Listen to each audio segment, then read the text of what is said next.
Ladies and gentlemen, this is it. Stand in line for your fix. DeMarcus and Marcus in the mix, serving you yet another round of Fish and Grits, April 6, 2017. How y'all man feeling today?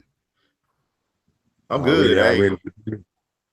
And joining us today is going to be our first ever co-host. We're going to call him the side dish of the day. We got Big Mike. How you feeling today, Big Mike? Already, I'm all good, baby. What's going down? Man, everything good, my man. How you feeling today, Marcus? man, I'm doing all right, man. I had a terrible week, but I'm ready to record. Let's go. Let's get it, man. Let's hop right into the fresh squeeze of the day. Over the past weekend, we just witnessed WrestleMania 33. One of the most interesting WrestleManias, I have to say, especially from the last couple of years, because everything seemed pretty dry, especially with a lot of the storylines. As me and Mike, we actually do follow wrestling on a consistent basis. Mike, overall, how'd you feel this year's show went? I know we seen a legend call it quits in The Undertaker. We also seen a return with the Hardy Boys. Brock Lesnar looked dominant as usual. AJ Styles did his thing. Overall, how did you think of the show? Do you think anything could have went better? What didn't you like about the show? Just give us your overall perspective on everything. Well, for starters, the number one thing, I feel that with the WWE, they're coming with that nostalgia act or nostalgic act every year. So this year's the Hardy Boys. Last year was the Dudley Boys. You know, we're going to mess around and see, especially with Kurt Angle being GM now, we're going to probably end up seeing Team Angle come back. And that'll be their turn on the Authority. And since they can't use that storyline anymore because of Triple H and Stephanie using it, I just believe that he'll be kind of like what was the guy's name? The People Power. Oh, okay. I know you, John Laurinaitis. John Laurinaitis, yeah. I can see him doing that right now. They have him doing that baby face, telling jokes, you know, oh, it's damn true, doing that thing. But I see that fading away after a while, and they're gonna go ahead and try to make him turn heel and be that evil Angle yet again. Yeah, I think that'll be good for business, man. Like you need a true heel in wrestling. You know, it seems like a lot of companies they don't get by without having that number one guy. You really got to have like two or three, just a solid group of heels in the stable. And I just don't see a lot of heels in the WWE right now that's able to carry it like Angle could. I think if he was to become like a bad general manager or a heel general manager, that'll be the best thing for Raw, especially if they was to move like an AJ Styles or some of the younger talent to Raw. Marcus, were you able to catch any WrestleMania this year? Nah, but I saw some of the highlights, and what was crazy was I know me and you talked before was I was surprised that people still watch wrestling, honestly, because I fell off back in seventh grade. I was just like, man, this is too much for me. These men half naked just doing the most. I was like, man, I can't deal with this no more. But it was sad to see Undertaker go retire. We didn't see him die. I don't know how many times. So. You know, I don't know if he's really gonna call quits, but it's amazing that their wrestling is still prevalent and relevant in our times. And as you say, so I wonder how they're gonna keep it going forward. As you said, they need new stars. Yeah, because it's a business at the end of the day. And the one thing that a lot of people don't understand about wrestling, or at least how I feel, the reason I watch it, is because it's the last thing from our childhood that has some type of creativity left in it. That's true. You know, so. It's not a lot of things that you can see on a weekly basis. They have to continue to put out. These are new episodes, new scripts that they write every week. They have to be very creative when they do this. It's a hard-working business. These people, they go out there and they bust their ass. They grind. They do all this stuff behind the scenes. The average wrestler has to train for a year and a half just to get on TV. That's the type of dedication you got to have in this business. But it's crazy how I remember me and you were talking on one of our old podcasts. We were talking about a lot of the retired football players are going into wrestling, finding a little career. And you saw that little clip with Gronk doing whatever he was doing. So it's a good platform for them. Also. It's a good gig. It's a good gig. You got our original Four Horsemen member, Steve McMichael. He played for the Bears. Goldberg played for the Falcons. Brock Lesnar, even though he went to the NFL after his career, he played for the Vikings. And then Roman Reigns. Vikings. Roman Reigns, you got The Rock who went to Miami, so it's a good platform for any kind of athlete. Even one of the current, former champions, Bray Wyatt, he played professional football at one point. And then on top of that, these wrestlers, man, they have all this charisma. So it takes a lot to cut these promos. One, But then on top of that, you bring in them being an athlete. Some people are just born to be in this type of business. Like Roman Reigns, he really didn't have a choice but to become a wrestler. When you talk about The Rock, Chief Maivia, like all those old wrestlers that came before him, he got thrown into this business. Are the wrestlers as charismatic as The Rock was? Because I haven't really been following closely, so I didn't know if there's any characters in the wrestling that's as colorful as The Rock was back in the day. No one can ever be as colorful as The Rock because he changed the game. He made a promo what it is today. When you especially talk about between 1996 and 1999, when he debuted, he was completely different person to who he was in 1999. What you think about that, Mike? Yeah. The whole thing of it is, man, as you see, you can even go back to Triple H days when he was what was it, Hunter Hearst? Hearst, sure was, or whatever it was. They forced them into those roles, and then eventually they see the potential that they have to the point where they say, "Oh, okay, well, you know what? We can go ahead and make you a mainstay. We can go ahead and make you a person of interest that we can actually put some money behind." Because as we brought it up Sunday, look at Luke Gallows. Mm-hmm. Look what he was. Gallows used to stand in the ring and look retarded.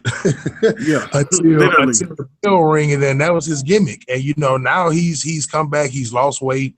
He went over there to Japan wrestling and everything like that. So to me, it comes down to the charisma you can have, the athleticism. It takes a little bit of time, not only for the WWE to see it, but for it to just come out after a while. Like you get what I'm saying? Look at no, that's true. Look at the Outsiders. I mean, not the Outsiders. I'm sorry, incorrect name. The Outcast. Yeah. It's no way that they should be a mainstay or were a mainstay as much as they were. I mean, they had the party guy, Adam Rose, if I'm saying his name right. Yeah. And Kurt Hennig's son and everybody like that. It's no way that they should be able to stay where they are as far as them having no athleticism whatsoever, as far as I'm concerned. No, the most athletic person. That's true. And then you can even look at like an athlete like the Big Show. I had just told you a story over the weekend. Like he was a basketball player in college. He just kind of ran into wrestling. Like, hey, I kind of want to be a wrestler. I got the size. And next thing you know, they booking him as Andre the Giant's son, which he wasn't his son, but he had that kind of effect on people. Like, whoa, this is a money maker. This is a 7-foot tall athlete who used to play basketball. And he was pretty slim in the 90s, and he's starting to lose a lot of weight right now. So you can really get a good gig. And Big Show went from a college basketball player to a professional wrestler of 22 years and just retired over the weekend also. Oh, the Big Show retired too? Yeah, the Big Show retired, and the Undertaker called it quits this weekend also. Dang, all the clerics leaving. Yeah, I mean, they have as far as big guys go, they do have Braun Strowman, but I don't see them he doesn't really have any competition because like they had Mark Henry, they had Kane, they had Kane, they had just numerous amounts of big men to be able to go up against him. And the biggest person they got outside of Braun Strowman is we'll say Big E. Yeah, he's not that big. He's barely 6'5", so he's not really that monster.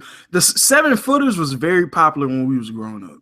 You seen the 7-foot, like, oh man, they're gonna have some type of powerful moves, and you just don't see that no more. Especially with Roman Reigns, him being on top of the WWE universe at the moment. He just don't draw for me, man. I don't know what it is that just don't click for me, but he just doesn't seem like that traditional big man that I'm accustomed to in the past. Now, what I will say is, and this is an honest question, do you believe that Roman Reigns would have been in a better spot for the Authority than Seth Rollins?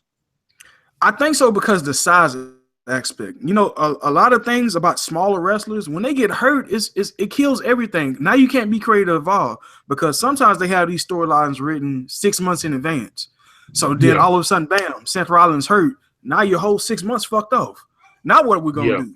Now we got to throw the title on Kevin Owens or we got to throw it on somebody else. And now Now you're just rushing all these storylines. Nothing can develop. So the biggest problem I usually have with today's wrestlers, they rush back from injury too fast, and I don't think they take care of their body enough. And what I mean by that, they don't rest enough. I understand the grind, but you can't continue to get out there continuously when you already got house shows and then you're working out twice a day, and then you end up getting hurt. That's why I really feel it's easier to put the belt on a big man because, at the end of the day, they're going to have durability unless you name Kevin Nash. Yeah. But, yeah, man, like I say, overall, I have to give Mania, I want to say a 4 out of 5. And the only reason I'm going to say 4 out of 5 because the main event could have been a little bit better. I didn't like the botched tombstone. That kind of ruined everything for me, especially in Undertaker's last match. But it's as a wrestling historian, as I see myself, this probably has to be one of the greatest careers we've ever seen. This is the first time. This Sunday was the first time we ever seen the Undertaker break character. And if a lot of people don't understand what break character is, just pretty much being yourself. He went and kissed his wife. For 20 plus years, we've seen him as the dead man. We've never seen him as Mark Calloway. And that's his actual name. Houston, Texas, born and raised. One of the legends in the business, and we definitely gonna miss him. Just that when you hear the bell and the lights go dim, and then you just see him standing there walking down, you get those thrills. Rolling his eyes back. You get those thrills. It brings you back to your childhood. Like I can remember being 6 years old, just looking in front of the TV screen, like, God damn, who's this big ass dude? Watching him and Kane. Hey, him and Kane going back and forth back in the day, man. They used to be money. Definitely. But is he really dead? That casket was on fire for a minute. I don't see how he got out of that. You ain't lying. Yeah, those type of things. So I totally understand, man. Definitely, man. Yeah, that was a good little talk right there. But we gonna jump into the reason that we what you got, Mike? Go ahead before we move on. I was gonna say overall, I gave it about I'll say an 8 out of 10. And the only reason I gave it an 8 out of 10 is because while I do agree that the women do deserve a stronger role in it, I just feel like they're trying to force it a little bit too much because they're trying to do the first women in the Hell in a Cell match, the first woman in any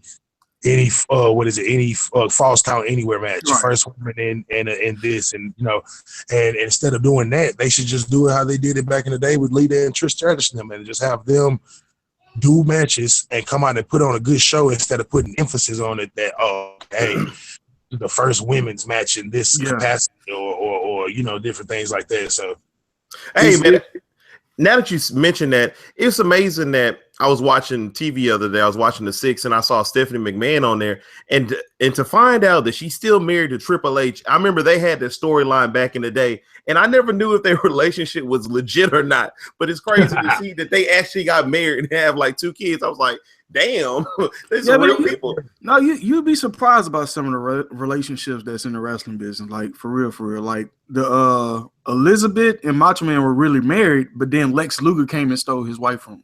That's what I'm saying. So you'd be surprised at the small things that happen behind stage, especially in the 90s. The 90s was a rough time to grow up in wrestling. So definitely, man. But we gonna get into the reason that we actually got Mike on today. Tony Romo just decided to retire, and I want to get the Dallas fan perspective because a lot of people in Houston are biased, and a lot of people hate the Cowboys for different reasons. I have my own biased reasons, but that's really because I think Jerry Jones is a little bit of a racist, but I'm just going to say that for another day. But as a Cowboys fan, Mike, for real, man, he ain't had to do Quincy Carter like that. I've told you this plenty of times. Plenty of times. The fact that a quarterback can give you a winning season and you just drop him because of some drug allegations, when we've seen numerous things. Ray Lewis had just beat a murder case, but Quincy Carter can't be on drugs. Come on now. That don't make no sense. He showed up to the stadium in the suit that he stabbed old buddy in, and he still got to start. Still got to start and everything, and the Pro Bowl and everything, man. And Jerry Pro Bowl, Hall of Fame, everything. But you get cut because you had some drug allegations. Not only drug allegations, you passed the test. Allegations. He never got caught with it. He never got booked for it. It was all allegations, my man. That's it. And that's what I'm saying. If I'm not mistaken, he had him take a test, right? Yeah, and he passed it. Yeah. He passed the test. But Tony Romo, undrafted quarterback. He is the Dallas all-time passing yards leader, top 5 passer rating, 4-time Pro Bowler, one-time All-Pro, but he is 2-14 in the playoffs. What kind of legacy is Tony Romo leaving behind as a Dallas Cowboys fan? As a Dallas Cowboys fan, and this is being, I'll try to be as unbiased as I can. I love Tony, number one. Failures or not, he pretty much showed about in some years. Some years he did do terrible. If I'm not mistaken, the 2000. It was a lot of years Tony didn't have a lot of talent. So it's a lot of pass. He never had an elite defense. He always had one or two solid receivers, and he didn't get a run game until the end of his career. Yes, true. And so therefore I can't put the entire failure of the Cowboys or the system on Tony Romo, because with a team, it's multiple parts putting in equal amounts of work and pretty much just coming together to have the ultimate goal of winning the Super Bowl. Tony had that. It could have been a lineman, or maybe it could have been anything that pretty much deterred him from being able to get there. Mm-hmm. But Tony Romo as a whole, no, I can't shine on Tony Romo as a whole and say, oh yeah, no, he wasn't the Cowboys, because for the past, he's been that man. Yeah. Injuries or not, Tony Romo's name come off of everybody's lips, even if they don't. Mm-hmm. They hate Tony Romo. And for the simple fact that enough there, oh yeah, he pretty much is to me the number one Cowboy. And I know we've had a lot, and we can go back and say, you know, with the championship years from '76 and things like that, and before stats were really, really, you know, recorded. But as far as it goes, man, me being a Dallas fan, Tony Romo is the guy. All right. I have no hate in my heart for Tony Romo.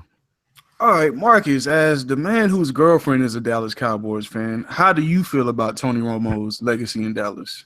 Well, personally, she said she gonna give two shits about Romo, so that nigga Romo can go. But me personally, you know, hey man, let's be honest, man. Romo's did a lot of good things for the Cowboys, because the Cowboys, as much as Jerry Jones wanted to keep the Cowboys relevant in the media, he kind of rode the coattail of Romo, and he kind of led Dallas through dark years, through inconsistency, like whether it was injuries or interception turnovers or whatever the case, or, you know, Romo just doing his usual antics to lose the game. You have to give a man credit, because he put Dallas on the map. He carried them in position to win. Exactly. Like, you can't have the most comeback wins without putting your team in position to come back. I'm gonna be honest with you. I compare Tony Romo to Tracy McGrady, but he's not as glorified as Tracy McGrady. And the reason why I say that is because when he was good, but when he was hurt, it was just like, yo, we're wasting money on you. But you saw the talent. You saw if he could stay healthy enough, he could really do something serious. And I feel like everybody loves to hate on Tony Romo, but if he was on your team, I'm pretty sure you would embrace him. I really honestly wanted to see how many Texans fans would have would loved Romo after talking shit about Romo in Dallas for so many years. I really wish that would have happened. You know, it wouldn't have been no more Tony Homos and all that. It would have been, that's our quarterback. Don't hate because we got him. Y'all had him, and y'all can do. Trust me, you remember having this conversation, bro. Yeah. If Tony Romo went to the Texans and took them to the Super Bowl, I would have no hate in my heart for that, because number one, not only do I want to see Tony succeed, but as a Houston, I don't want to say connoisseur, we'll say as a person born and raised in Houston, plain and simple, I don't like some Texan fans. Like the Texans, don't like some Texan fans. The few that I have respect for is D, and he know that. It's certain ones that come and they pretty much they take it out the box. They take it all the way out the box. They say, we haven't done this, we haven't done that, we haven't did this, we haven't did that.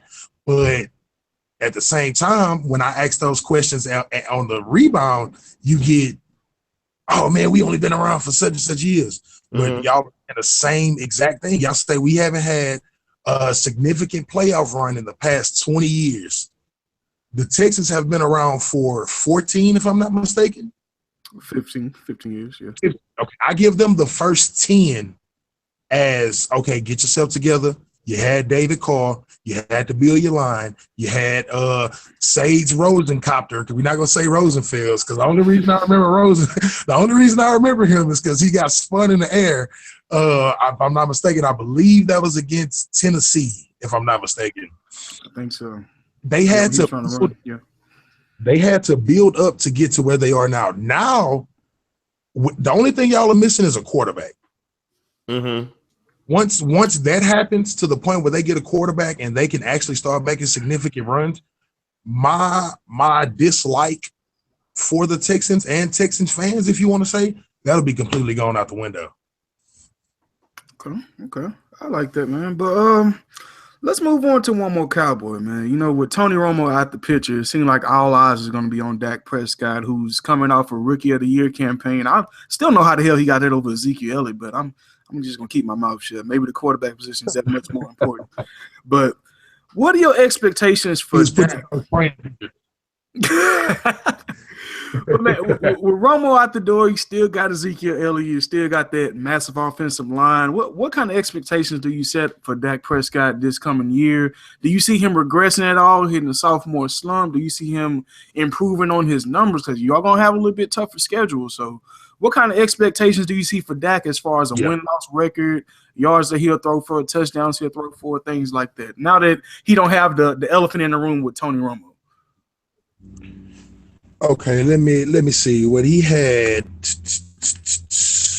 It's so funny saying his real name because everybody calls him Dak, but it's Rain Dakota. That's a random ass name.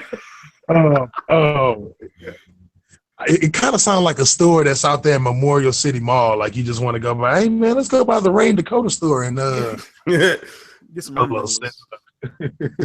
some snorkels for when we go deep sea diving later on this year. We got 23 touchdowns and 4 interceptions on a rookie year. 311 completions. His completion percentage was 67.8%. A little bit of a sophomore slump. And the only reason I say that is because I don't believe that not only Jerry, but I don't see them giving him full reins like that without Tony there to clean up the mess. Right, because they don't have the security blanket like, all right, if he mess up, we can yank him. So you don't want him to lose his confidence. Yeah, exactly. So, and if I'm not mistaken, we signed Kellen Moore as backup, and that's you might as well when it signed my son. He probably can throw a little bit better than Kellen. But I heard rumblings. Hey, I heard rumblings out there that they were going to sign what's his name, Josh McCown. He went to the Jets. Oh, did he really? Yeah, Josh McCown's with the Jets. The Jets chose Josh McCown over Jay Cutler. That's crazy. What a joke. Well, I would have chose Josh McCown over Jay Cutler too. You remember that one year he was in Mark Trestman's office and he stunned on Jay Cutler ass? Yeah. They both play equally as good. Yeah. If Josh McCown can stay healthy, he could carry your team while your young, I guess, quarterback would develop or something. I think he would have been perfect to be behind Dak Prescott because even in the moments where just say if he has a sophomore slump, you can still slide Josh McCown in there and he can still, I guess, run the offense just as well as Dak to a certain extent. Right. I don't believe that they should give him full reign right now. Because last year, you still got Zeke, and he only gonna get fed more and get involved in the passing game. I mean, because Zeke didn't have, I don't think, 30 catches last year, and that's you usually don't see that from a starting running back that's gonna get over 300 touches. Zeke can at least get 50 to 60 catches if he wants to, and if they involve him in that passing aspect. But I think a lot of pressure gonna be taken off of Dak as far as having the pass, especially if you can get the running game established early in the season and you don't have to – the biggest issue I see with the Cowboys, if they have to play 16 games, you need to wrap that division up as early as possible because the more rest you can get for Dak to just just chill and not have to take those extra hits. I mean, look what happened to the offensive lineman in the second to last game, Smith. Didn't he get hurt and was barely able to make it to the playoffs? You don't want that same type of situation to happen, especially with the offensive line, and you don't have a true backup quarterback behind Dak. But true.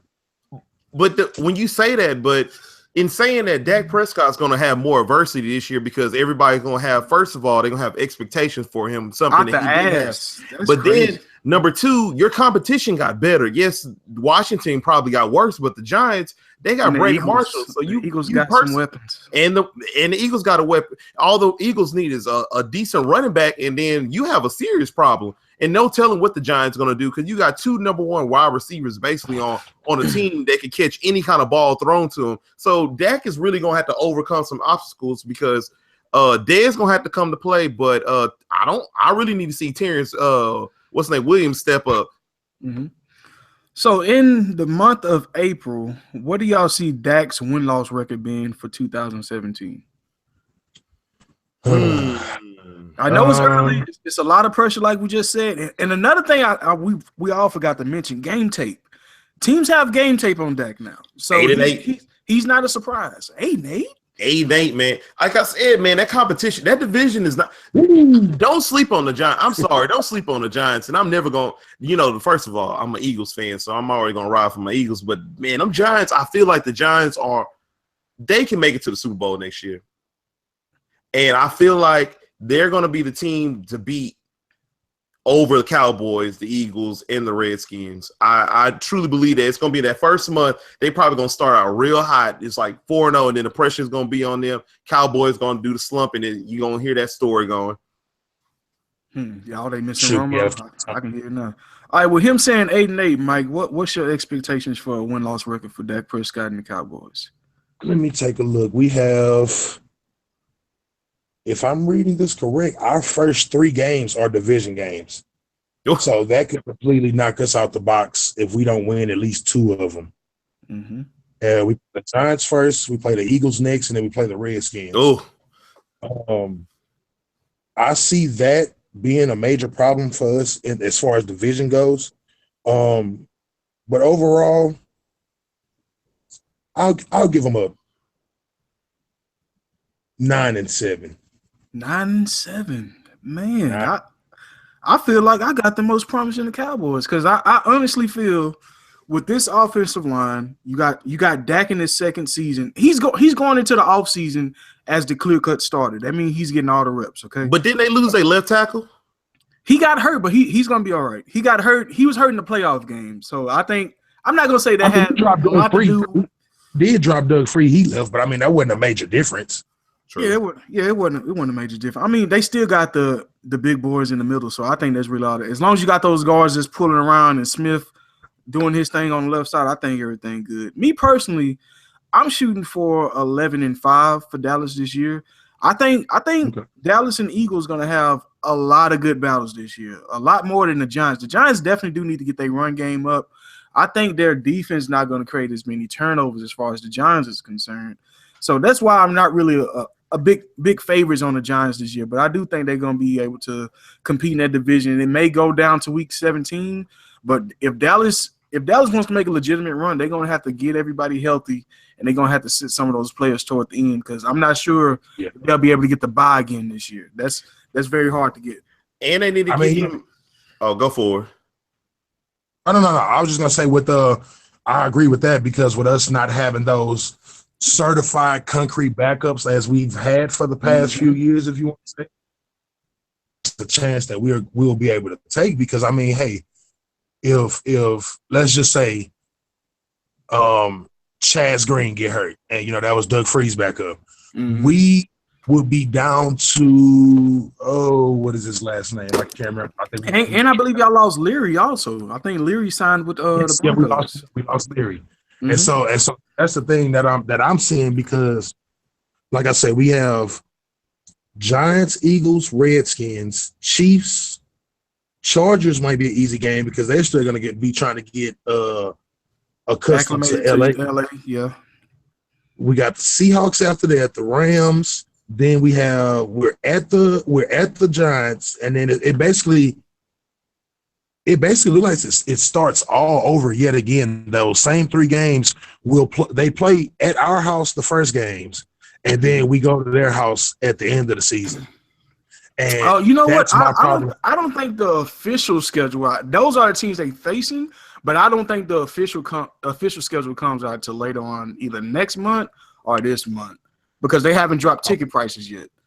Once they drop once they drop the actual tickets, that's when they'll have the actual order for the schedule. Because we don't even know who the Patriots playing first day. But but you keep talking about offensive line, so the Giants just need a few more pieces on the offensive line. But then you have to put in the account that the Giants have Brandon Marshall, they have Odell Beckham Jr., Sterling Shepard, all have great hands. So those misfires or miscues that Eli last year. But hold on, but that's what I'm trying to say. These miscues that Eli is known to throw. Look how many bad passes Odell made look good for Eli. Same for look at Brandon Marshall. Look what he made Ryan Fitzpatrick look like. And you don't and you want to tell me that Odell Beckham's not better than Eric Decker. So if they can make Ryan Fitzpatrick look like a career man, you don't think they could really make Eli look good? Then you have Shane Vereen still coming back. And then whose defense do I trust more? The Cowboys, the Eagles, or the Giants? I'm going to put the Giants up there. The Eagles defense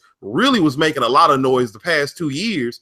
And I'm put both of those over the Dallas defense. They're losing key pieces on the defensive end on a daily basis. And I can't see Dak. He's going to be it's going to be a lot of catch up. So it's not going to be a lot of Zeke ground and pound all the time because once again, like you said, you have game tape. Then in your division, I feel like there's 2 teams that are way better than people are giving them credit. Like, I mean, if I'm thinking that you have supreme talent. I mean, weaponry on the Giants team, and then the Eagles, you got Alshon Jeffrey. Well, that's all he really needed. And then you have Zach Ertz, and then you have Jordan Matthews. Jordan Matthews still can't be worse than what he was last year. Like in college, you were known for catching balls, but all of a sudden you seem like you can't catch balls anymore. Something's gonna click. So I don't have this. I have faith that the Cowboys are going to overcome it, but I just can't see them going 11-5, honestly. Hey, man, I honestly think they can, but because they have one of the better running backs in the league. I'm a huge Ezekiel Elliott fan. That's true. You can ask Mike. When they drafted, I said, hey, man, that dude there is going to be the truth. I told him off rip. He didn't have a lot of hope in him, but I seen the talent. And when you have a runner like that, look what Adrian Peterson did with the Vikings. All those years, it was just him, and he didn't have this kind of offensive line. I honestly feel with this offensive line, the only thing that can hold Dallas back is Ezekiel Elliott if he don't get his shit together, because he has all the talent in the world. Man, we're gonna see, man. This is gonna be an interesting conversation. Hey, this is why this is honestly NFC East best division in football. If you like theatrics, because you never know who's gonna win that division. That's true, and you never know how the games are gonna fucking end. It's always going to come down to Deshaun Jackson, between all the Dallas and Redskins games. Remember, Michael Vick was going off. Like, you just never know what to expect in the NFC East. That's why that's the most compelling division. And then when you throw Dallas up in there and their ratings, that's why their ratings always through the roof in that division, off Dallas alone. I mean, last year when we ran through all those numbers, what I say, out of the 10 highest rated games, Dallas was 6 out of 10. That's crazy. So, hey, Dallas Cowboys, man, they definitely doing their thing. They creating that buzz, but like you said, the most interesting thing you said, they losing a lot of pieces, Mike. And what do you think should be the priority with the draft only a couple weeks away? What positions do Dallas need to prioritize on as far as replacing talent in the draft? I feel as if that easily say, Jabril Peppers will come in and make an impact at safety. That'd be a nice pick. I think, honestly, at defense, I believe that we need to either pick up a cornerback, a stellar cornerback that's going to make a difference, or I'll say somebody else to help out Sean Lee. Because my whole thing is with McClain, you can't trust him. Yeah, and that's it. That's exactly it. He's a hit and miss. You can't trust him for shit. He's a hit and miss. Rolando, he he's pretty much like that guy that sometimes you let him borrow $5 and he'll bring it back, and then sometimes he'll be like, I kind of ran into a problem today. I ain't got that $5 for you. I feel you. All right. So on this show, Mike, we try to play GM a lot. So I want you to be right now. You're the GM for the Cowboys, and I'm Seattle. I'm calling you. I'm saying I want your second round pick and some cash, and I'll give you Richard Sherman. Are you hopping on the deal? Yes, sir. Second round and what? I want your second round pick and cash considerations because you just cleared some cap space for releasing Tony, so you can afford it.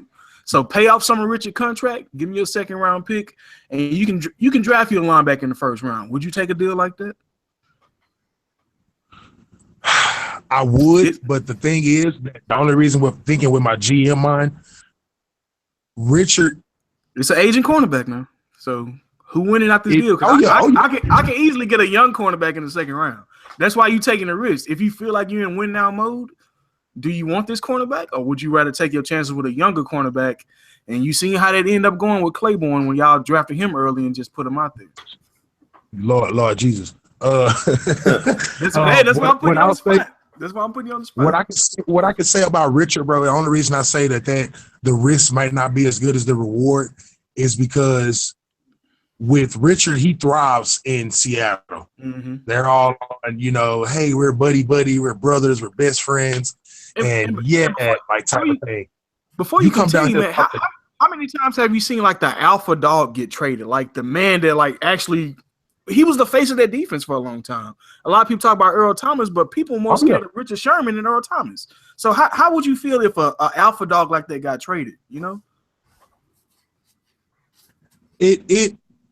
I'll take it back to, and if you don't mind, let me switch sports real quick. With DeMarcus Cousins. Okay. Look how he got booted out of Sacramento. And he was the man. And at the end of the day, he was the man. He was the man in Sacramento. Whether he got 98 technicals a game or not, he was the man in Sacramento. He was the man in Sacramento. And they traded that man away for store credit. They did. For Buddy Hield. Are you serious? No. You know what I'm saying? They pretty much did him like Monix on Semi-Pro. He punches and bunches. We traded him for the team washing machine. Like that's pretty much how they did him. But to go back to it, and I always forget his name, man. He played for the Knicks, the Lakers, and the Bulls. Had bad knees, and Kevin. Anyway, long story short, he came on and said, "You can't feel bad about that because at the end of the day, it's a business." Yeah. So for you to feel salty that they traded you away, and everything like that, you honestly don't have that right because you're not going to go to Burger King and say, "Hey man, I'm from McDonald's. I got this skill set that I'm bringing for Burger King. Can I go ahead and come over?" There, it's pretty much, what do they call it? They call it, and it slips my mind right now. They call it mixed two businesses. Okay. That's not gonna happen. So if you are entertaining a trade, or if you're entertaining that you want to leave, and then you get that treatment, you can't be salty about that. If you look at Richard Sherman interviews, he's clearly saying, "Oh yeah, it's no way I'm gonna get traded, man. This is nothing but people talking out the side of their neck." Yeah, he feel like he's untouchable. That's pretty much how I feel that Seattle is doing. I think they're trying to light a fire on his ass because if you look at his highlights from last year, I want to say he had at least 12 to 15 holds that weren't called. Yeah, especially one on Julio Jones. That was atrocious. Oh, come on now. Come on now. If he would have got any closer, he would have needed a condom.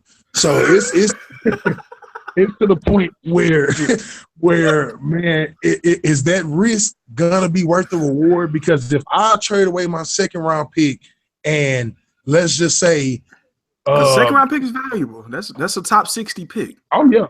Oh, most definitely. And what's funny is that, in my franchise, I have my franchise on Madden. I've had the guys where I've drafted them in the first round that were terrible. Mm-hmm. And I had a guy drafted in the second round at cornerback, Cold. and his rating is 94 at quarterback, bro. And I drafted him in the second round. I'm like, come on now, like all the scouting I did, all the looking up stats and waiting for the little combine and everything that they do on there. The risk is not worth the reward to me, and that's why I'll put that at, because who's to say he come down here, we put more pressure on him because he'll be the star of the defense. He'll be the star cornerback and the star of the defense. There you go. And he won't have no Earl Thomas behind him or Cam Chancellor. Thank you. Earl Thomas, Cam Chancellor. And I mean, even though he got traded to Oakland, but Bruce Irvin was a major part of that to me. Mm-hmm. To me, that was a key part that I don't feel like they should have traded away. Mm-hmm. Because at the end of the day, when you have part A, part B, part C, they all mesh together. You can't skip and go, oh, I'm gonna go from part A to part C, and we're gonna push B out of here. Mm-hmm. It's not gonna work. It's gonna leave some kind of hole in that system to the point where it's either gonna crumble or they're gonna have to wait for another major star to come in and take over that spot. There you go. I'm gonna be honest with you. Richard may act like he's not gonna get traded, but he's gonna get traded because the way he shows up, he's becoming too big for the organization. And you know the way Pete Carroll is. The Pete Carroll doesn't like you trying to be too much of what out of your role. Yeah, he don't mind you. He want to have everybody under control. It like they give freedom, but he want to have that controlled freedom. And you can't control Richard Sherman. And the way that he showed up Pete Carroll on the sideline during that one game, I'm telling you, he's been talking to that GM, and he's been talking to the owner about getting rid of Richard Sherman. And if Richard Sherman is going to be gone, and the team, if he goes to Dallas Cowboys, I don't think he's going to perform like everybody. I guess the hype they would want. It would be like Josh Norman. And that's probably the wrong division to go into. Exactly. It's too many big. See, you can't. And that's the thing about Richard Sherman is Richard Sherman can cover those small dudes, but he can't cover the big dudes, honestly. So that's the wrong place to be going. Yeah. And on top of that, if he really want, that trade, if he gets traded to the Patriots, man, that'll be the right fit. Oh my God. And it would also give Richard Sherman enough, I guess it would give him that one-off year so he can kind of have his name out there and let everybody know that I'm legit. Like Darrelle Reeves did when he went. Exactly. But so that's the best place I think he should go. Or he should just, be nice to Josh Norman and go to the Redskins because they need help. Hey, that'd be a nasty combination. Josh Norman playing together because number one, I'm a Cowboys fan. I drive down to Washington. I drive up to Washington myself and post on some of the games. I got a bomb on my chest. I'm telling you, that would be a good combo because the Washington Redskins, because I know they lack weapons. They have Crowder and you have Reed coming back and Vernon Davis, but you lost two of your major threats in Garcon and Jackson, and you're gonna have to make some type of identity for your team, and getting another personality like Richard Sherman to mesh with Josh Norman could be the answer in making the Redskins relevant again. You know what I'm talking about? Because even though they have Kirk Cousins who had the great year last year or whatnot, but I'm just telling you they need to be in the conversation, because I don't feel like they're going to be going anywhere quickly, but they need to be in the conversation, and adding him would really keep them in the conversation. There you go. As much skill that Kirk Cousins has, it's a shame that the logo problem still gets more news headlines than the actual team. Yeah. That's crazy. That's insane. I mean, you have the year, oh, you like that, and things like that. It's to the point where I don't see Washington really stepping into their role until they make that major change. They a joke, man. I mean, when you start free agency and nobody know where the hell your general manager at, I don't want to be a part of this team. I don't want to be a part of this team. Where's your GM? Like, I'm showing up to watch it. All right, where's the dude I was texting on Monday? Oh, yeah, he ain't here, but you still come in and talk. Nigga, I want to talk to y'all. Y'all don't even got y'all shit together. So Redskins ain't never had. Oh, yeah. Fred went fishing. He won't be here at the meeting today, but he sends his condolences. Like, no. So it's to the point. I see let's be honest about the East. Let's go with a division record for that. See the division being split, and it comes down to it like it is every year, and it'll be a play to get in type of scenario, but also backing up in the same sentence to the Giants. Great hands, terrible attitude.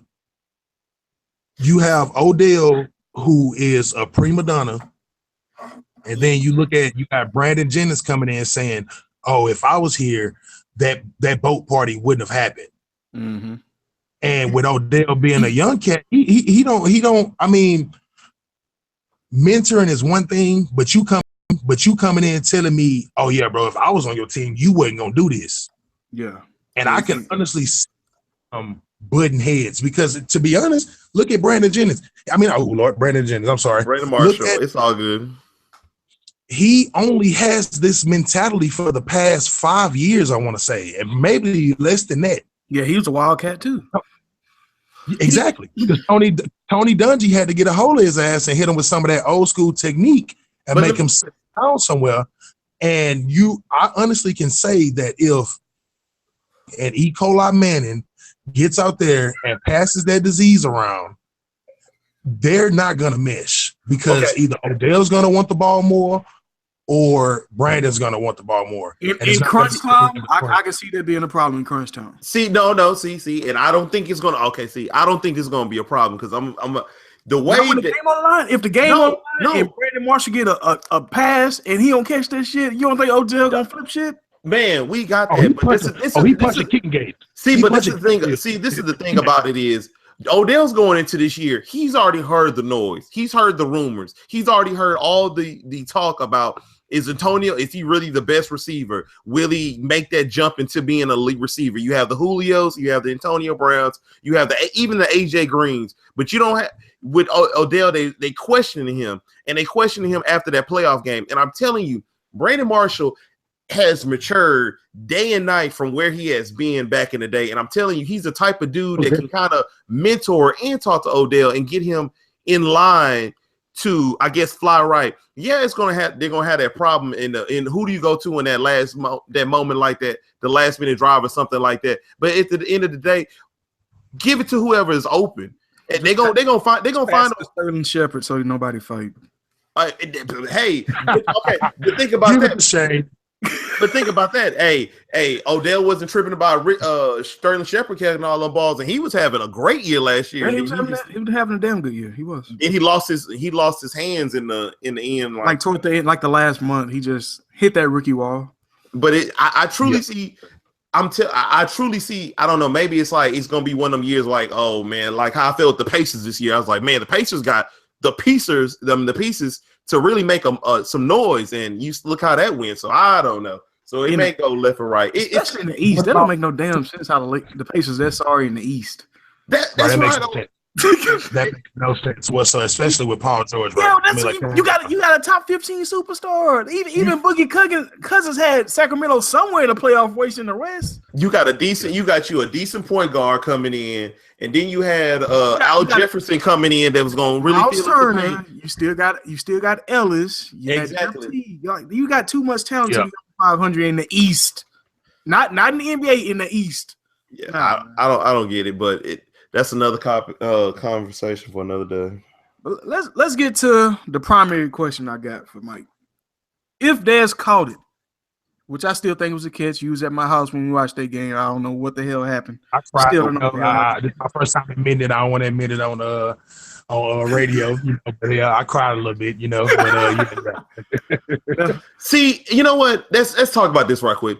What was it a catch for you, Marcus? Before you get into it was a catch, but this is the thing I want. Those are one of those. See, this is the thing that pisses me off. He was trying to get a touchdown. Hold on, let's talk about this. This is this conversation that we need to have because I just watched that stupid ass Rockets game last night. Here, the refs, when you obviously saw Jokic slam Trevor Ariza on the floor, and you got the nerve to call that still a foul, and you get the ball back. So they shot a technical free throw. This is when you need to have a ref. You have one of those common sense refs come in and look at the play. And if you as a normal person, not looking at the mechanics of a game, if you look at that replay and you see, oh, that looks like a legit catch, no matter what the rules say, if you can't come down and you can't make a legitimate call, if you look at some regular eyes and say, hey, that looks like a catch, then we're going to call it a catch. That's what we need to start having, because these refs be fucking up and they really be costing a lot of these teams games. I don't understand how the NBA can purposely allow Timothy Mozgov and Chandler Parsons to combine for $170 million, but we can't get a referee to sit at the fucking table and watch the game and make the correct call. Exactly. And it's the same goes for the football. Like how is that possible? How can you pay these bullshit ass athletes all this money, but you can't pay an extra? I don't know how much the shit costs, but shit, even if it was like $5,000 to sit your ass down and watch the damn game, it makes sure we don't fuck up the calls. Or it's for the NFL. Am I mistaken? Do they have that? No. No, they don't have the NBA replay center. Is that not where they say they go? They have the center, but you have to go by the rule. Yeah, you got to go by the rule. They need an actual referee that's like they can override. Yeah, a common sense ref that can override all the bullshit calls. Because it's just like that in the NFL. Because it's that whole thing with a quarterback cocking back and he's about to throw the ball. I still don't know the fucking tuck rules, so I ain't even gonna get into that shit. I don't know what the fuck that shit is. That shit's dumb. And then the whole thing about so you about to cock back and you about to throw the football. The linebacker slaps the ball at hits your arm. Oh, it's not a fumble because it was a forward pass. No, that's a motherfucking fumble. You dropped the motherfucking ball. That's not a forward pass. Yeah. You're dropping the shit. It's just like these little stupid ass rules that they have in place that I don't think that the average person or the average viewer is going to look at and be like, are you serious? Like, did you really not call that a catch? Like, we clearly have enough common sense that we can tell what it is, but you're going to tell me he has to make a football fucking move? Yeah, what does that mean? Well, that day.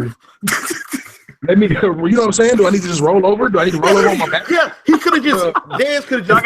I got to do the Heisman when I can. All right, I got it. Heisman. Yeah, so okay, I got it. That was the catch. That was a catch. But my take on that whole perspective, bro, and this is what's funny though. People say all day long, you see how my Facebook goes. I hate the Texans. I hate the Texans. That's all I get. I honestly hate the Green Bay shit Packers more than the Texans. Oh, they get the calls. The thing about that is look at it like this. And if you want to, if we're going to compare the catches, look at the Megatron catch, and then look at the Dak catch. I mean, the Dez catch. Mm-hmm. Dez caught the ball, reach for the end zone, stretched. Not only you're right. My bad. He caught the ball, pulled it into his body, then made a football move. Mm-hmm. To stretch to the one and stretched over the end zone. If you want to be honest, when he stretched over, that should have been it right there. Because he crossed the plane. That should have been a touchdown. That was a touchdown. I said, damn, it's a touchdown. Then they go into the booth. I'm like, what the hell? They feeling? What's going on, bro? Like, you remember that day? You remember that day? It was like I lost my dog at the park. I was happy up, and we was chopping it up, having a good time, man. And once that happened, it's just like it took all the air out of me, man. Because it's to the point where you have, like you say, we need a common sense ref, if that's what we want to call it. We need to pitch that idea to Roger Goodell. His ass will probably steal it. But we need a common sense ref to say, hey guys, no, he did this, instead of, oh no, he didn't have full control of the ball. He only had 2 fingers under it. He only had exactly I've seen worse. Yeah, no calls. I've seen worse calls.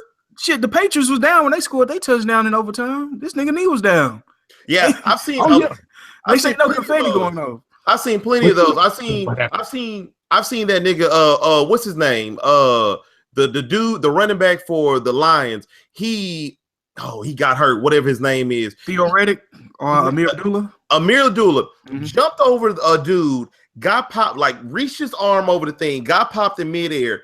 Fumbled the ball. They called it a touchdown because he crossed the imaginary fucking goal line. But he got punched. His arm got hit in midair, and he dropped the ball. So that's not a fumble. You want to call that a touchdown? But you want to call Dez, who touches the ball on the ground and then loses it. You want to call that not a catch? Okay. Makes It is sense. what it is. But not a football. It's inconsistency. Yeah. It's inconsistent. Yeah. And it was Can you 3 years imagine ago, but I'm a little salty about that. So But this is the thing. Since the Dez none catch, we have seen Tony Romo complete 2 games and make 5 starts. I know it doesn't have anything to do with his health because you can get hurt in some of the oddest ways, but if he caught it, maybe they go into the Super Bowl, maybe they don't. But if Dez makes that catch, can you see Tony Romo still as a starting quarterback for Dallas? are we still that we see those the injury that he had? Are we gonna say that?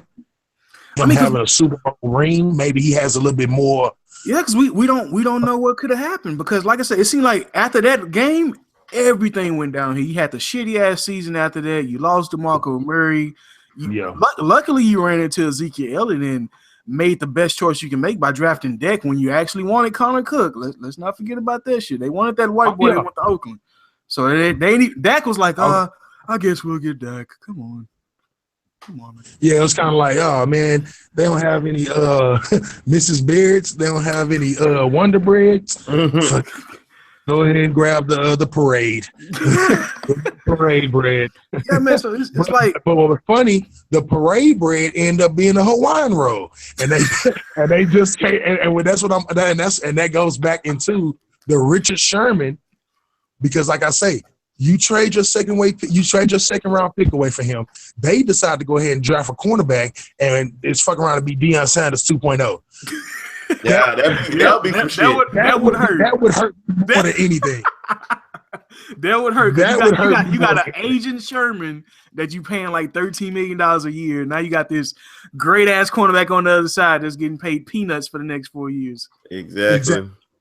So yeah, peanuts. Not even the peanut shells. Not even peanuts. That's one. We'll talk about that on another show. If I'm able to come back as a guest show, but man, no doubt, man. For my Rockets fans, it's like we got rid of Parsons and we got Trevor Ariza, and we seen how that went. Hey, it's still going good. Trevor still got some game in him, man. But look where Parsons at. Where's Parsons at? Yeah, on that sideline. On that sideline. At sack and save. Man, I know we was only supposed to talk about Dallas with you, Mike, but we actually got one more talk before we get out of here, so we might as well include you in rather than just ending the show. But regular season LeBron, we Marcus just did a catch of the day on LeBron and how he really don't care about regular season games. Do you have any issue with him just downplaying everything as far as the regular season? Do you feel he should care a little bit more? Do you think nobody should say shit to him because he makes it to the finals for the last 6 years? How do you feel about regular season LeBron and his antics? I have 2 responses for that, and I'll make it quick. Fan side, no, I don't like it. If I'm going to sit here and pay this money that's going to your pocket, I want to see you play. Yeah. Show some kind of, sympathy to say, oh, man, hey, I stubbed my toe picking up my son this morning. It's really, really hurting. Don't think I'm going to be able to make it. All right, fine, whatever it may be. But just for a simple, oh, man, I'm tired, bro. I just don't feel like playing. You've had people, look at Shane Battier. That's a good example. No, we can't put Shane Battier on the same stool as LeBron, but Shane Battier busted his nose open. Yeah. And was still on the court to play in that playoff game. If LeBron scratches his arm, he on the ground. He's going to sit down. He's going to lay down. He got that towel. He got a towel pillow on the side of the. He's drinking a McCafe the other day. Like, what the hell is he doing? He got a whole server that bring him. Are you ready for your mid-game snack, LeBron? We've got you, Mr. James. So we got you a sirloin steak and everything. Are you ready? But to switch it up as a player, coach. No, I've never played 82 games. No, I've never played 8 games straight. But to the point of his rest doesn't matter, I can't say that. If it's something seriously ailing him, by all means, hey, I understand. You're a grown man just like I'm a grown man. You got things to take care of. But just simply saying, oh, man, I ain't got to worry about it because I made it to the finals the past 6-7 years, And that's all that should matter when guaranteed if those fans decide to say, okay, we're not going to these regular season games. We're only going to buy the playoff games. Yeah. Do you know how many more, not only LeBron or D Wade or on the limb and say Isaiah Thomas, because I know he never takes games, but I'm just trying to think of a few, of the big names that start right now.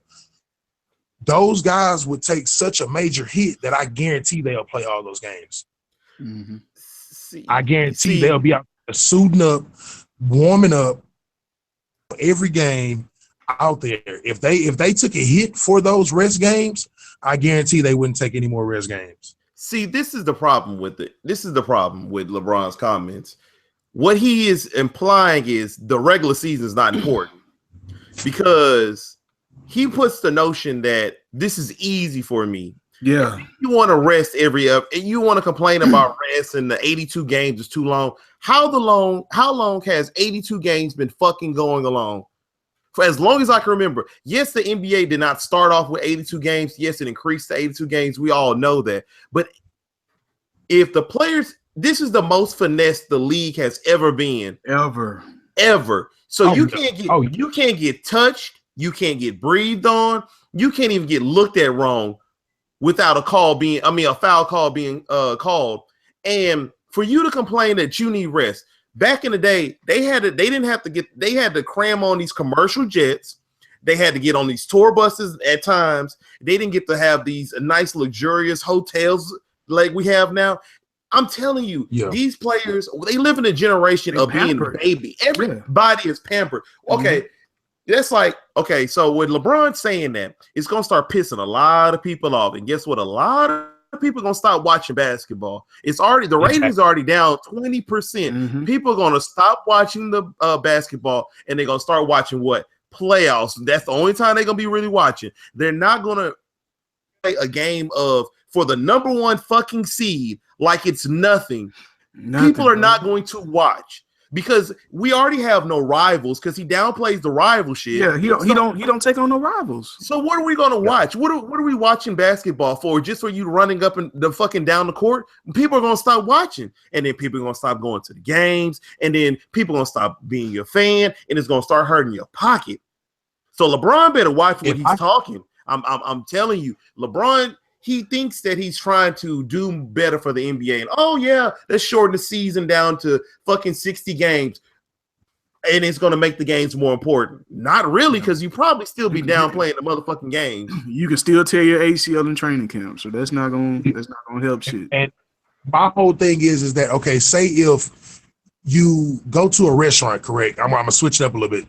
And they tell you, oh, yeah, we have these specials Monday and Tuesday. But hey, on Saturday, that's when we really got these specials. You're only going to go on Saturday. Everybody going to go 90% off on Saturday. I'm going to be lined up. I'm going to be lined up ready to eat. And you're telling me that, I don't put as much effort into my food on Monday and Tuesday, but hey, Saturday, I put my foot in it, bro. I'm only going to come to you on Saturday. I'm not going to waste my time to see you get out here. I'm paying more money. And I'm wasting my money on that now because honestly, if it wasn't for flash seats, I guarantee I probably would never think about going to a game. Exactly, because I can enjoy it right in the fucking comfort of my own house. Drinks are already fucking overpriced. Without the traffic. Exactly. there's that traffic. That's a whole different conversation because honestly, I really believe that they probably can make enough money to pay some of the stars, like those bottom feeding stars that ride the bench, off of concessions alone. Oh yeah. Off concessions alone, bro. For a single beer to go to a Rockets game is $7, bro. Yep. Oh, you get the cup though. I can get a pack of that at Kroger's right now. But man, it's crazy because LeBron says this, and they're doing this to send a message to Adam Silver that we want you to shorten the season. Okay, because we're too tired, blah, blah, blah, this, that, and the third, blah, blah. So he's going to give LeBron what he fucking wants. So what's going to be the next thing LeBron's going to fucking talk about? Complain about. Okay, that's going to hurt your fucking pockets because guess what? Those 82 games, you were making more because you were getting more advertising.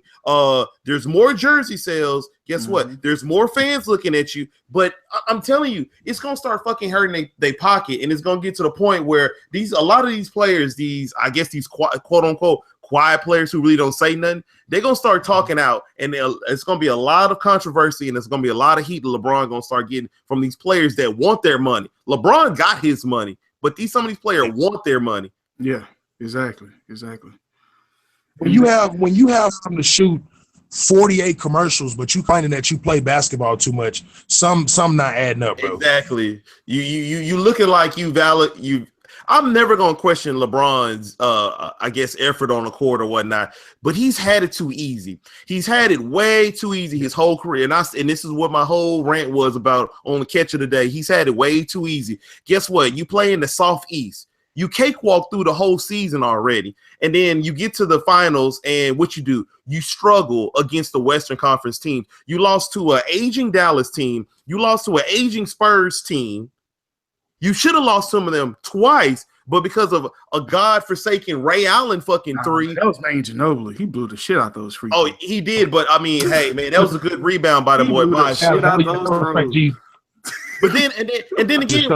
But then also remember in Game 7, Tim Duncan misses a bank shot that he always makes. Yeah, he did. Like, LeBron, you could have really been 1-6 in the playoffs against the Western. If you really want me to give you credit, if you really want me to just be like, you know what, LeBron is greater than Michael Jordan. I wish he would take his talents to the West and really go against the competition. Well, Marcus, if you say the East is weak, well, guess what? Michael Jordan played in East. Michael Jordan played the East of back then is what the West is right now. Yeah, it was because you I'm trying to tell you, the up and coming Magic team. The Knicks was still doing something. Miami was just on the bridge of breaking out. So let me tell you right now, if LeBron were ever to go to the West, and he would take a team like the Suns or one of these bottom feeder West teams and take them to the finals and win a championship. He don't even have to win a championship. He could take them to the fucking finals. I swear I wouldn't talk shit about LeBron no more. I'd just be like, whatever. I'd be like, hey, this dude is wrong. You know, you can have honestly sit back and think about it. Did you see LeBron and that goddamn clay orange? I don't even think that looks right to the point where I'm like, whoa, hold on. That's giving me a headache because it's to the point where I'm like, God, Phoenix? Like, oh, man. But that would, you know what, if he did come over here and take, like, I'll even give him a better chance with to the West. Denver further than Carmelo Anthony ever could. Boy, Carmelo ass. Yeah. We don't fuck with Carmelo. Maybe, yeah. It's not a whole ass. He ain't even an asshole. Carmelo's a whole ass. What the problem is to the point of he is pretty much, to me, he's clocked out. In the regular season, you think so? I want you to Google a picture of Carmelo Anthony right now. The way Carmelo Anthony looks, it's only two reasons for you to look like that. Either like you're gonna drop like a he's fight. showing up to shoot around every day. It don't look like he's trying to play. Like he's just there shooting around. Yes, exactly. It's there like, oh, you know what? I'm gonna put up this 18-footer up, then go in. Okay, I'm gonna jog back on defense. Jog back and not play. My man. Exactly. That's why I say my man already scored. I'm gonna get back down here on offense to cherry pick. Call for the ball. When you have a team that is supposedly living and breathing through you to be in the same spot when you leave, oh, you're not all-star to me. Yeah. You can score. Anybody can score. Yeah. Anybody. I'm sorry. That's just me. Anybody. So look at Devin Booker. I know 71 points is not just. Oh no, was it 61? I'm sorry. Was it 61? 71. Yeah. It's 71 points. 71 points over 10 pickup games. The is in the NBA when you light or you have that time where you just like, oh yeah, I'm feeling it. I'm on, and you hear the noise before you even put the shot in. It's time that some people can just go off. Yeah, and it's times that expected to go off don't go off. It's Charles Barkley 2.0. Charles Barkley wasn't trash. Don't get me wrong. Charles Barkley was a beast from Phoenix to Philadelphia to when he came down here and was washed with the Rockets.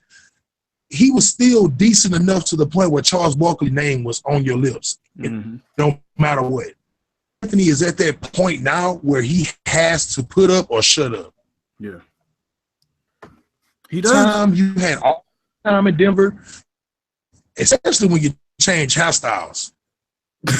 When you change hairstyles, you're supposed to come out and do something major. When you cut the braids off, I'm thinking, oh, okay, Carmelo, by business, he finna go ahead and come out here and shine. He finna go ahead and at least get to the Eastern Conference Finals. You've only been to one Western Conference Final, bro. I think he only made the playoffs once or twice, maybe twice. See, they haven't been out the first round. One of those made it to the Western Conference. He, to me, the only thing that can redeem him, only him, but the NBA as a whole, is that Derek Fisher should be the president of basketball relations. I'm sorry. That just sit right with me that you have a person that, let's say,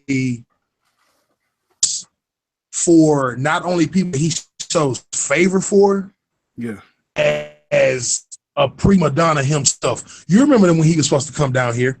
We didn't have that much problems for him to shine on us like that and just not show up. Didn't even show up. Didn't catch the plane. Jazz? Yep. You gonna stay in Utah? The Jazz. You said fucking tender. Oh no, you know what? That's wrong. My bad. He was with the Jazz, came here, and then went to OKC. So you OKC to try to go out there with them young cats and try to turn that into something rather than coming here and being able to shine. Been able to. Derek Fisher. I give Derek Fisher top point guards of all time. And the only reason I give him that is because he carried a couple of those games with that cockback three where he cocked it back to his lower back and up to the top of the rafters at the arena. He carried a few of those games where he didn't show up enough to the point where he doesn't deserve president of basketball operations. I'm sorry.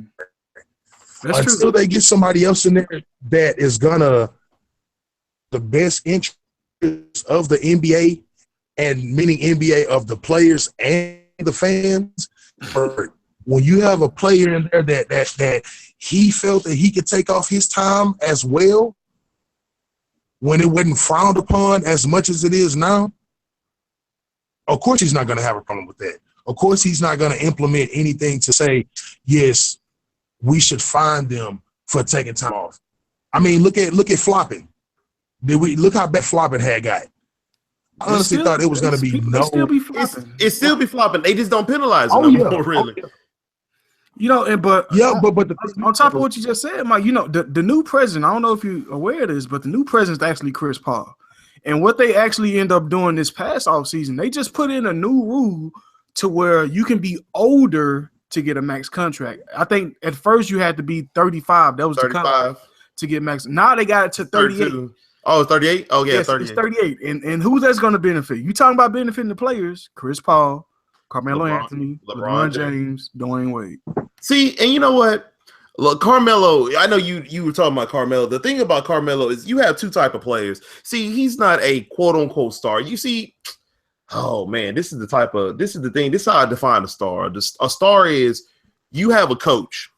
There's players that you have to coach to greatness. And then there's those players that are stars that are already great.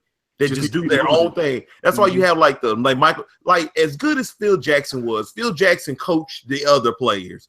Michael Jordan didn't need to be coached. Same as Kobe when he was in that system. Shaq, like Phil Jackson coached.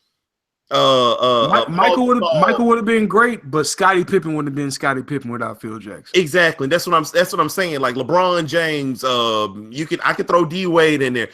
Carmelo needed a coach to coach him to greatness, and that's what I'm mad that he went to New York. He had too many yes men. He had to exactly. If Carmelo really wanted to be great, I feel like there's a couple coaches that really seeing him with Brad Stevens. I really wanted to see what Brad Stevenson could have done to Carmelo's career.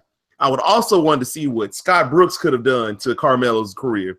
And I also would have loved to see what Carmelo would have done in a D'Antoni offense. That would have made Carmelo. They tried that already. And they did, and look how good Carmelo was. Yeah, then Lynn Sanity came around, and then what happened? Then he left. And Carmelo got rid of Jeremy Lin. No, I'm talking about what happened to D'Antoni. D'Antoni got his ass fired. Yeah, D'Antoni got booted. Yeah, he got fired. He got booted. I'm telling you, after they had the good, I'm telling you, I think Carmelo is just a player. He could be great, but you just had to coach him to greatness. Yeah, so he would never. Yeah, he need a tougher coach on him. I don't think I don't think he's one of the great stars of our generation or whatever. He's great in his own respect, but he's not a transcendent player, as I want to say. No, I can definitely. I mean, he would have to, because look at the draft class that he came out in. The only reason I say that he would have to be in that range for us is because not only go out at Syracuse, but Carmelo was one of the top household names. He was for at least. One in high school. He was NBA Live. He was, you know what I'm saying? Anything like that. That's not a major accomplishment now, but, back in 05 and 04. Yeah, because if you wasn't on NBA Live, you wasn't something, you went. And he was the one that was getting to the playoffs. LeBron didn't make the playoffs either the first 2 years or the first year. But Carmelo was in the playoffs the first year. He took Eric Snow to the playoffs because that was a year that I never forget when I think it was LeBron pretty much did that stack dunk on Tim Duncan. Oh yeah, that was 07. That was 2 years down the road. He down to all fours. Yeah, that was pretty bad. So I think that was the year that he made it. He played them, and then it's pretty much the way, man, where if LeBron and Carmelo were to team up, that's the only way I can see Carmelo getting the ring. He gonna have to get on that bench.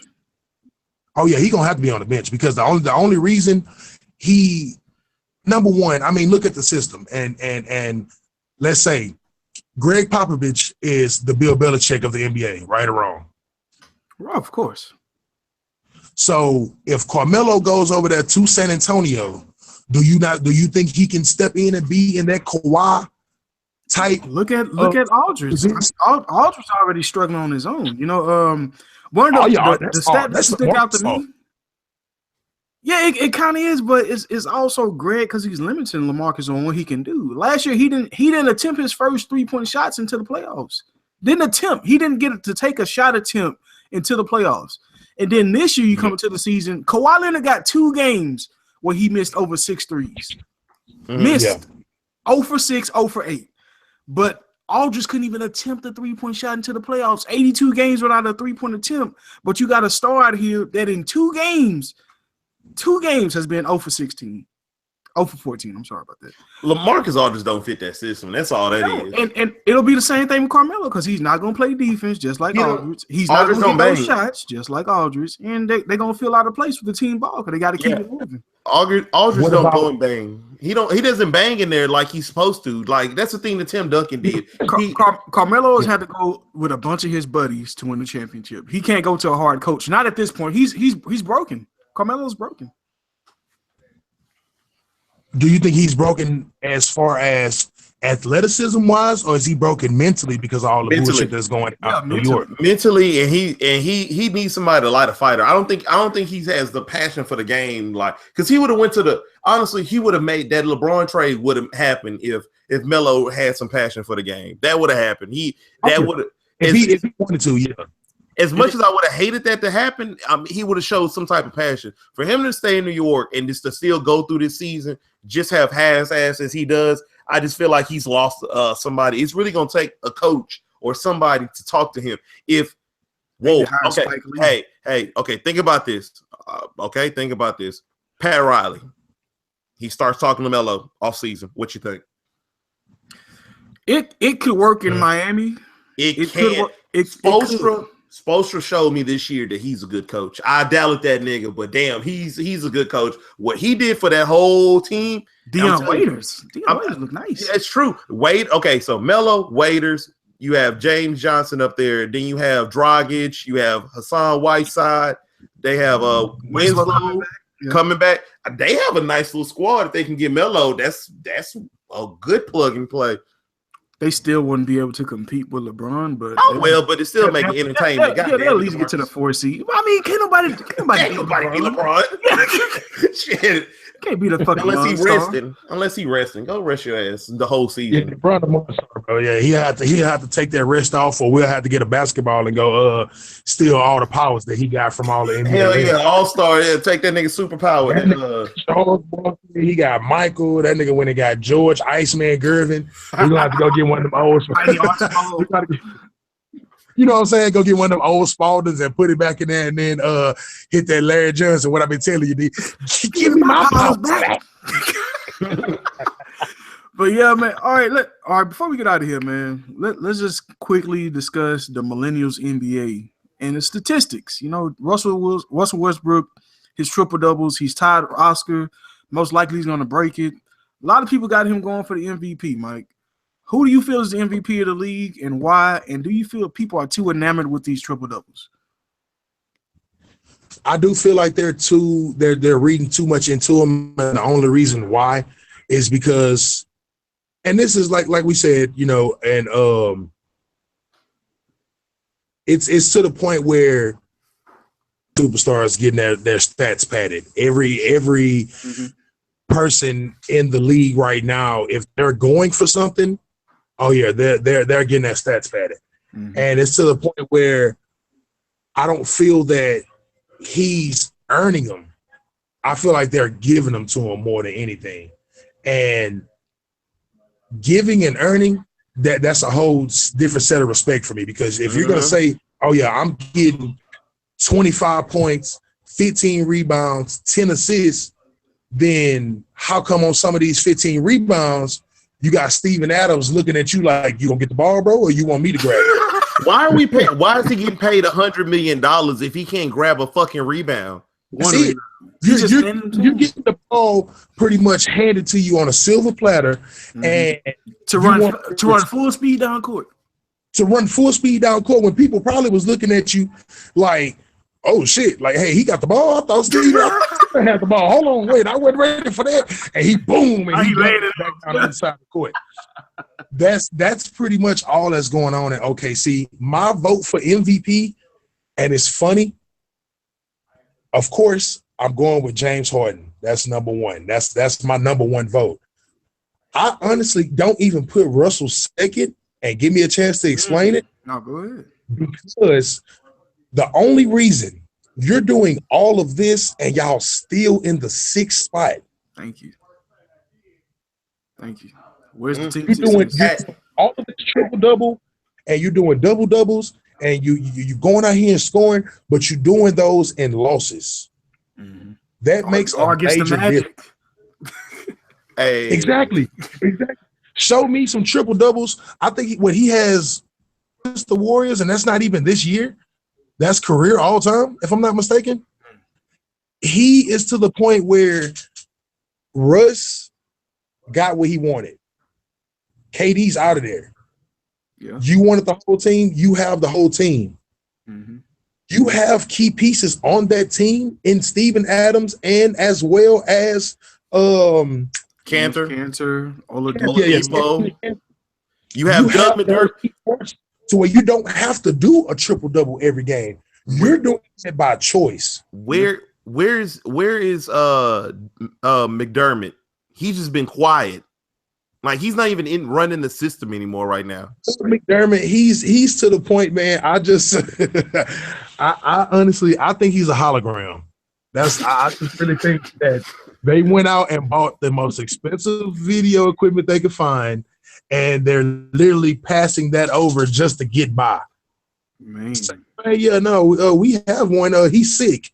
He in the bathroom right now. He'll be out in a little bit, you know. with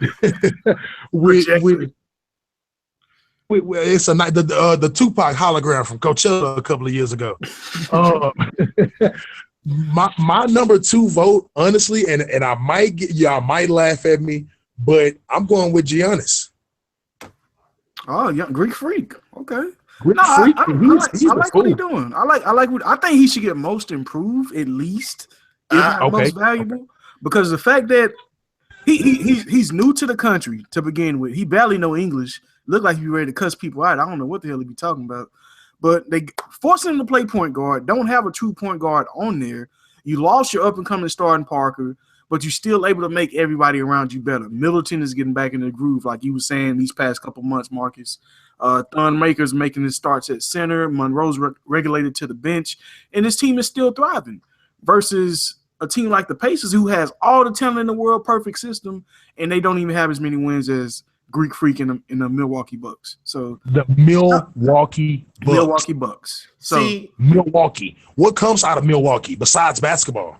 But that's, I mean, like, let's be honest. Like, I mean, like, bro, that's why I say Giannis is my number 2. The only reason, and for that being, is because it's Milwaukee, bro. You know what? I understand. I do understand that, and I do like that MVP vote. I would put him, Karl Anthony Towns, and Anthony Davis in the same tier of second round MVP votes. Those are the 3 people that's going to break the common stars. Yeah, they're going to break that tier because their team. Because if you put Anthony Davis or you put and Karl Anthony Towns in the East, they're probably up there competing for a playoff spot too. But that's why I can't give it to him. But I see where you're going with that. Those are the 3 people that's really going to make a name for themselves going forward in the next, I want to say 2 or 3 years. Those are going to be people that's going to be in the running for MVP.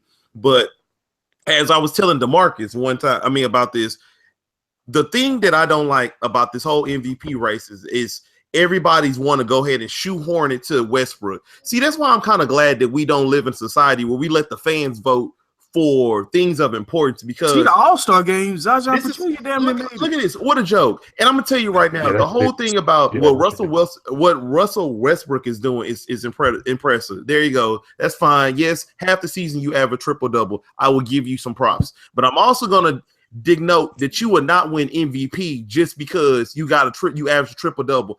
Breaking the record in itself is an achievement, and that's all you shall get for this season, because you still floating in that 6th seed. We all knew going into the season that the Thunder were going to be in a playoff team, and we knew what Russell Westbrook was going to put up an incredible season. Yes, he has done that, but you're still floating on that number 6 seed. There has not been an MVP in the league that hasn't hit at least 50 wins. And guess what? Russell Westbrook is going to float on that 49 if they can win the rest of their games. I'm going to tell you right now, and there should be no co-MVP anymore, because if James Harden didn't get co-MVP 2 years ago with leading we lost Dwight Howard, our star player, for half the season. James Harden carried us to the number 2 seed with incredible stats, 27, 7, and 5. 2 steals, and still got no MVP love. And Curry still got it because he was on the best team.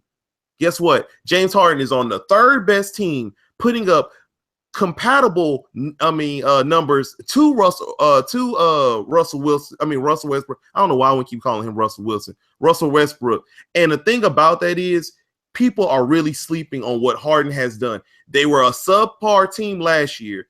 They got a new head coach, Harden, in a new position, and look what he's done with this team. Give Harden some credit. Don't give no MVP to Westbrook because the triple-double looks nice and ESPN loves to show it all the time and talk about it all the time. Let's talk about James Harden is 130 rebounds away from averaging a triple-double himself. That's because he wasn't handed an extra 2 per game. And let's talk about one other thing. Oh, everyone say, well, guess what? James Harden has better players than Westbrook. No, he does not. They're pretty much compatible. Where was Ryan Anderson last year in the Pelicans? 99% of y'all Westbrook fans won't even remember that Ryan Anderson was with the Pelicans, or Eric Gordon. None of these players have been doing anything. The Thunder have 4 first-round players. The Rockets have 1, and that's an Eric Gordon. So don't sit up in there. Oh, guess what? James Harden, he plays in a system that he thrives in. Guess what? Westbrook plays in a system too that thrives, that he gets the fucking triple-double. When you're paying Steven Adams and Cancer to get rebounds, and they openly jumping for rebounds, putting their hands down and allowing Westbrook to get that, that's the fucking problem to me. He won't get MVP, and I hope he don't get it. There we go, man. There we go. Man, we're going to go ahead and wrap it up for today, man. I want to give a big shout out to Mike for stepping in. Yes, sir. Thanks for coming through. Coming in. Definitely, Mike, one, we're going to have to get you in for the playoff show, which is going to start, of course, when the playoffs start. And also, man, just keep a good eye on the Dallas draft, and we'll get you in when Dallas make their pick on Thursday night.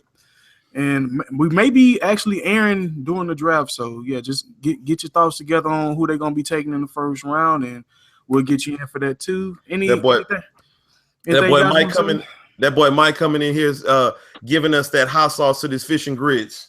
Oh, yeah, you add a little flavor. Sprinkle a little sauce on it, you know what I'm saying? Too much sauce.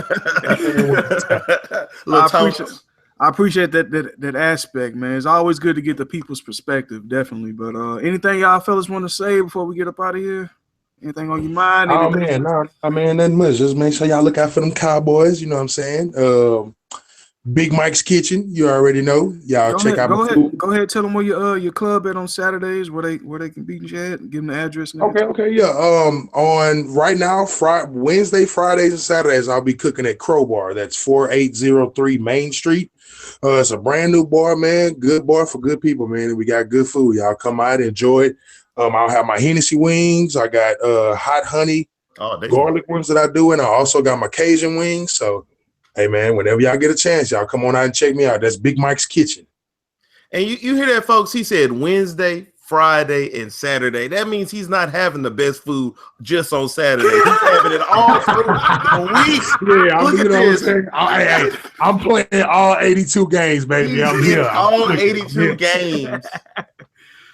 Definitely, big dog. What you got coming up, Marcus? Anything good on TV you gonna be? Hey, nothing special out there in the universe. But me and DeMarcus next episode, we'll be breaking down that Kendrick Lamar that should drop tomorrow. I'll be very pissed if he don't drop no album tomorrow.